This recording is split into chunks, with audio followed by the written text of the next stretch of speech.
Hello welcome back to my channel. ഞാനിന്നിവിടെ easy ആയിട്ട് നമ്മുടെ വീട്ടിൽ തന്നെ റെഡിയാക്കി എടുക്കാൻ പറ്റുന്ന നല്ലൊരു ബട്ടർ ചിക്കൻ്റെ റെസിപ്പിയാണ് ചെയ്യുന്നത്. അപ്പം നമുക്ക് വീഡിയോയിലേക്ക് പോവാം.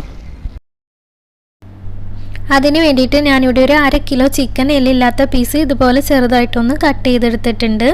ഇനി അതിലേക്ക് ഒരു 2 ടേബിൾ സ്പൂൺ മുളക് പൊടി ചേർത്ത് കൊടുക്കാം.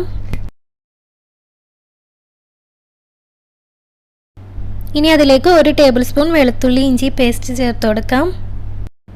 ഇനി അതിലേക്ക് ആവശ്യത്തിനുള്ള ഉപ്പും കൂടി ചേർത്ത് കൊടുക്കാം. എന്നിട്ട് ഇതെല്ലാം കൂടി നല്ലപോലെ ഒന്ന് മിക്സ് ചെയ്തെടുക്കാം. ഇപ്പോൾ ഇത് നല്ലപോലെ ഒന്ന് മിക്സ് ചെയ്തെടുത്തിട്ടുണ്ട്. ഇനി നമുക്ക് ഈ ചിക്കൻ ഒന്ന് ഫ്രൈ ചെയ്തെടുക്കണം. അപ്പോൾ അതിന് വേണ്ടി ഞാനിവിടെ ഒരു പാൻ എടുത്തിട്ടുണ്ട്. അതൊന്ന് ചൂടായി വന്നു കഴിയുമ്പോൾ അതിലേക്ക് 2 ടേബിൾ സ്പൂൺ ബട്ടർ ഇട്ട് കൊടുക്കാം. ഇനി അതൊന്ന് മെൽറ്റായി വന്നു കഴിയുമ്പോൾ അതിലേക്ക് നേരത്തെ റെഡിയാക്കി വെച്ചിട്ടുള്ള ആ ഒരു ചിക്കൻ ചേർത്ത് കൊടുക്കാം. ഇനി ഈ ചിക്കൻ ഒന്ന് ഫ്രൈ ആക്കി എടുക്കണം. ഇപ്പോൾ ചിക്കൻ ഒന്ന് ഫ്രൈ ആക്കി എടുത്തിട്ടുണ്ട്. ഇനി നമുക്കിതൊരു പാത്രത്തിലേക്ക് മാറ്റി വയ്ക്കാം. ഇനി അതേ പാനിലേക്ക് തന്നെ 1 ടേബിൾ സ്പൂണോളം ബട്ടർ ചേർത്ത് കൊടുക്കുന്നുണ്ട്. ഇനി അതൊന്ന് മെൽറ്റായി വരണം. ബട്ടർ ഒന്ന് മെൽറ്റായി വന്നു കഴിയുമ്പോൾ അതിലേക്ക് 2 സവാള ചെറുതായിട്ട് കട്ട് ചെയ്ത് ചേർത്ത് കൊടുക്കുന്നുണ്ട്. ഇനി അതിലേക്ക് 2 പച്ചമുളക് കട്ട് ചെയ്തതുകൂടി ചേർത്ത് കൊടുക്കാം. ഇനി അതിലേക്ക് 1 ടേബിൾ സ്പൂൺ വെളുത്തുള്ളി ഇഞ്ചി പേസ്റ്റും കൂടി ചേർത്ത് കൊടുക്കുന്നുണ്ട്. ഇനി ഇതൊന്ന് സോഫ്റ്റായി വരണം.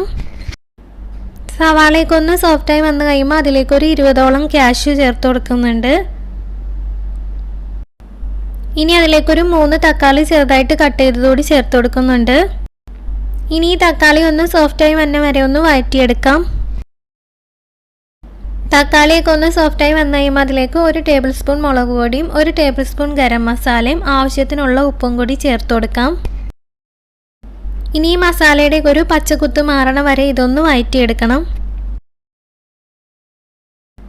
ഇനി ഇതിലേക്ക് 1 കപ്പ് വെള്ളം ചേർത്ത് കൊടുക്കുന്നുണ്ട്. ഇനി ഈ തക്കാളിയൊക്കെ നല്ല പോലെ ഒന്ന് വെന്ത് വരണം. ഇപ്പോൾ തക്കാളിയൊക്കെ നല്ല പോലെ വെന്ത് ഉടഞ്ഞു വന്നിട്ടുണ്ട്. ഇനി നമുക്ക് ഗ്യാസ് ഓഫാക്കിയതിന് ശേഷം ഇതൊന്ന് തണുപ്പിച്ചെടുത്തിട്ട് ഒരു മിക്സിയുടെ ജാറിൽ നല്ല ഫൈനായിട്ടൊന്ന് അരച്ചെടുക്കാം. ഇപ്പോൾ ആ തക്കാളിയുടെ മിക്സ് നല്ല ഫൈനായിട്ടൊന്ന് അടിച്ചെടുത്തിട്ടുണ്ട്. ഇനി അതൊരു പാനിലേക്ക് ഒഴിച്ചു കൊടുക്കാം.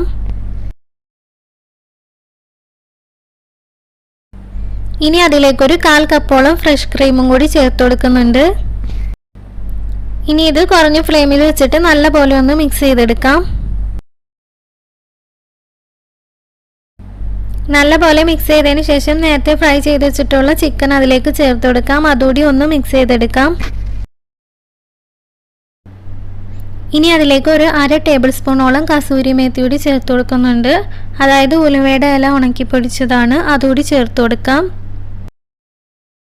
ഇനി അതിലേക്ക് 1 ടീസ്പൂണോളം ബട്ടർ കൂടി ചേർത്ത് കൊടുക്കുന്നുണ്ട്.